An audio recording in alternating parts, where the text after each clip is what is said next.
This next one is my personal favorite, and here we might have to do a little bit more work, but we are definitely going to get some really interesting results just in a few minutes. So this is the after and this is the before image. So let's start piecing this together one by one and try to create these lanterns with the brushes. And as I said, it's going to be very easy. So let's just get right into it. First thing we're going to do is we're going to add a new layer.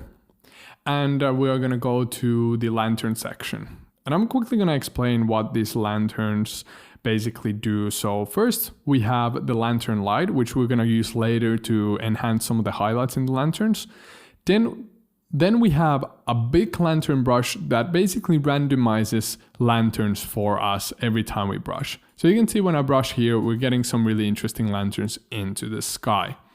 Then we have this other brush, and this is just meant for brushing those smaller lanterns on the background, because if you want to create a really interesting look, you would first create a bit of bigger ones, and then you would create a bit smaller ones, and then at last you create the smallest ones. This adds just like multiple different layers of lanterns and creating the look that the lanterns would be flying far, far away. So that's why I included these two brushes, and then you have the option to pick this third brush here, which basically creates really, really small lanterns if you wanted to, or then you can use it also like this. They're just two different brushes and they work pretty much the same. It's just up to you which one you want to use. Then we have these single lantern brushes, and these are pretty easy. They are randomized as well, so when you click here, every time you click it's gonna look a bit different. So this is really helpful when you want to create some different looks. I also added one that doesn't randomize, so if I brush this you can see that it looks a bit funny, but I just wanted to include one of these lanterns that actually just brushes here without having a randomized click. Because if I select this one and I click here, it just randomizes the position of it, and sometimes it doesn't even show up because it's gonna brush it like outside of the frame. So these randomized brushes are good for brushing multiple lanterns into the sky at once. But if you want to just brush one lantern here and one lantern there, you can do it just by clicking it like that. And again, you can customize this however. I could, for example, go here to the brush menu and I could let's add a shape dynamic here. And now this is very, very technical, but I will show you only one setting from here.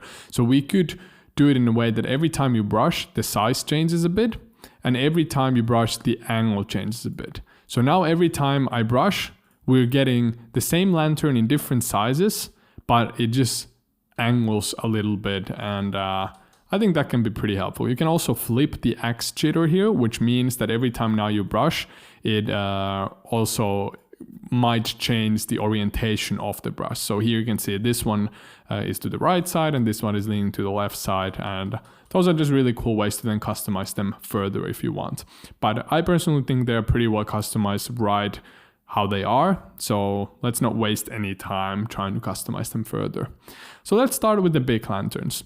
And with the lanterns, you really have to just find the right size of the brush and then drag across your canvas. And don't worry, they don't look absolutely perfect immediately. We can make them look a bit better by adding a curve here. So if I click on the curve and I increase the highlights and then decrease here the midtones, you can see that we're adding a bit more punch to the lantern. So this is doable.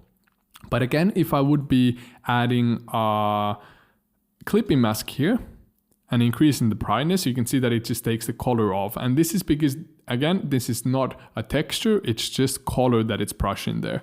So we need to sort of fake the lighting effect there later, but don't worry about it. It's really, really easy, and I will show it to you just in a few seconds. So now let's start with the main brushes. So I'm just gonna increase the size a little bit and just brush a few times here. Sometimes you might see, let me actually brush a bit more. You can see that the lanterns might cross each other. This is just because it's very randomized, and you might have to brush a few times across your canvas to get the results that you're looking for. But I promise you that around 95% of the time you're gonna end up with something really good.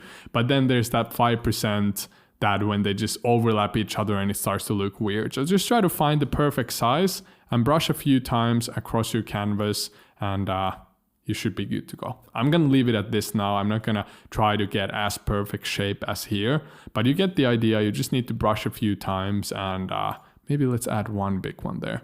So just brush a few times and you're gonna get some interesting results. Then we're gonna add another one here and put it under these lanterns. And let's brush a bit smaller ones. So first I'm gonna brush about this size. And then I'm gonna decrease the size and brush these really small ones. The only problem here is that some of these effects are a bit see-through. So you can see the other lanterns behind there. But all you need to do to fix this is hit E and then just erase the effects from top of these lanterns. Just literally takes a few seconds. You still are doing lanterns quicker than you would be doing with PNGs. So that's it. Now we have some lanterns in the sky. And all we need to do next is add the lantern here, then the two lanterns there, and a bit of fog and lighting effects, and then we're done. Well, let's do the lighting for these now. So all I need to do is create a new layer. Again, earlier we learned that we can create some really nice highlights with setting the layer to overlay. And I will select this brush here, and I've selected the color for it already and the flow and everything, so you don't have to play around with those. Only thing you need to do is the size, and then you just click on this. And you can see that this immediately creates that highlight to some of those lanterns, and it creates this very strong look. If you don't like how strong it is, you can either play around with your flow. I'll bring it down a bit, and we can maybe increase the brightness of this effect a little bit, and then we can brush away to these lanterns. You don't even have to do it to all of them, but just to a few to add a bit more highlights. And again, we can take the opacity down to make that effect a bit less visible. And you could really go in detail by adding another overlay layer and maybe with white color clicking only on the fire. So this is also doable. I just personally don't think it's that necessary because we can fake that effect with the curves later on. So I'm going to delete this layer and let's move on to the next lanterns. So our next lanterns are going to be the hanging lanterns. So let's create layers for those.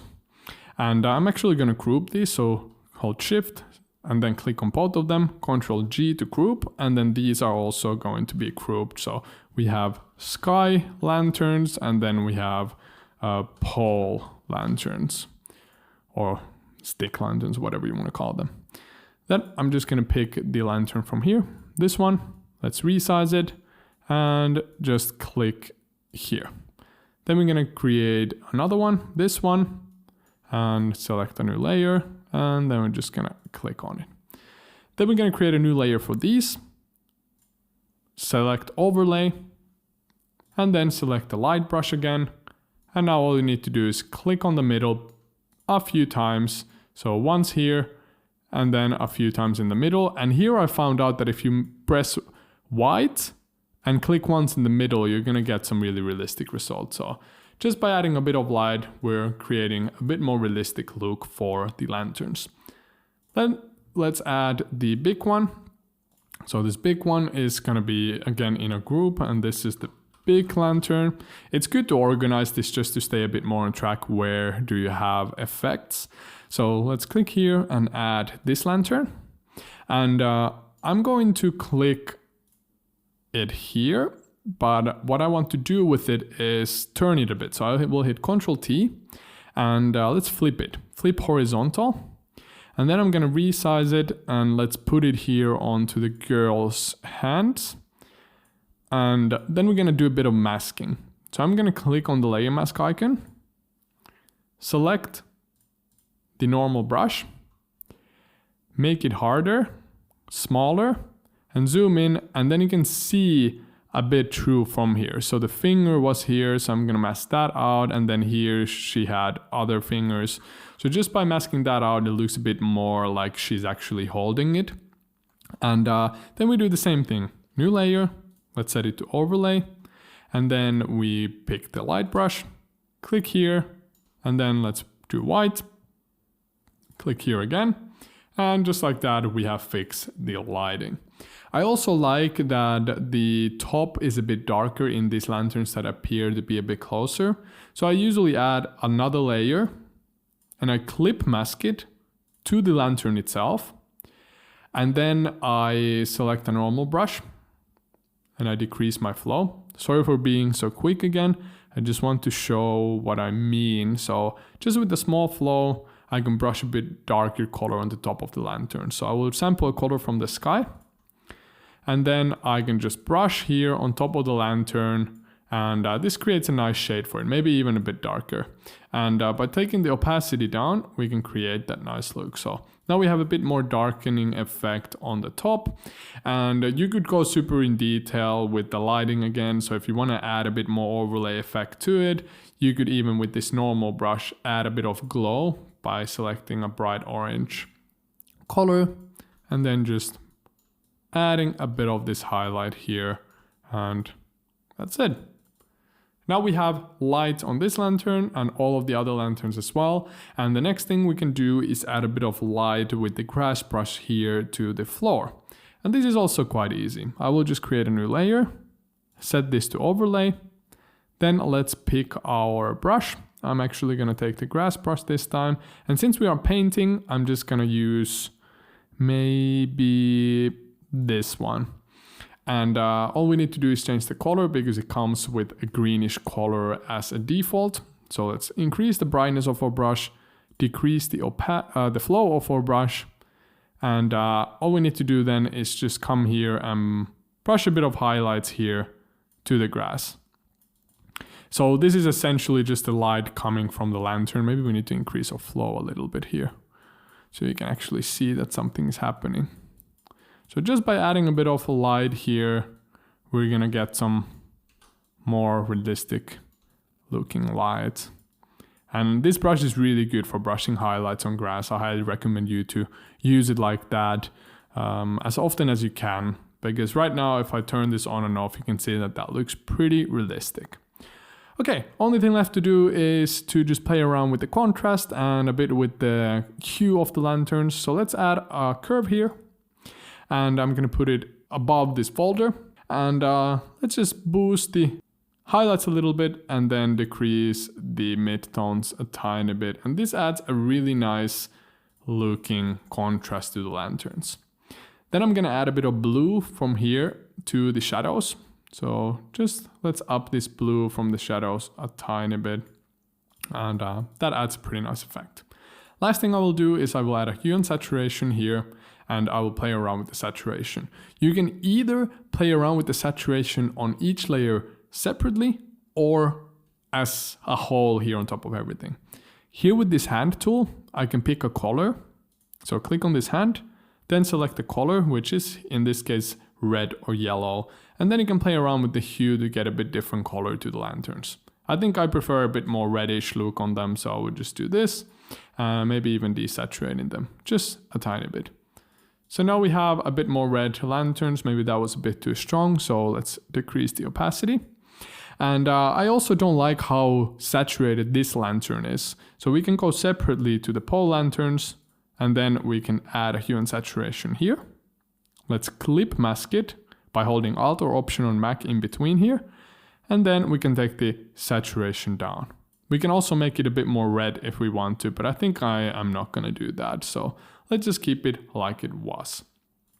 We could then make this lantern look a bit more realistic by doing some shading on it. So remember, since these are brushes that just brush color, you might need to do a bit of shading yourself here and there. But in most cases, it's not really necessary. This is just going a bit too much in detail and it's definitely not necessary for most people. So I'm gonna just show you how to do it though. So I'm gonna add a new layer, then hold Alt or Option to clip mask it here to the layer, which is this lantern. And then I'm gonna pick the normal brush and sample a color from the mountains, for example, just a darkish blue. And by zooming in, I can get closer and I can brush a bit of darkness here to the line and then maybe here around the edges, just a tiny bit to add a bit of contrast. And this really gives a bit more dimension to our light and it doesn't look so two-dimensional. So I recommend you to try out effects like this. Just don't overdo it because if you brush dark color on highlights, it will look a bit weird at some point. But I think that just made it slightly better. So just like that, let's turn all of these layers off. Before, after, and super simple. It took us 15 minutes while I'm explaining everything in detail. So you could definitely do this in 2-3 minutes if you would want to.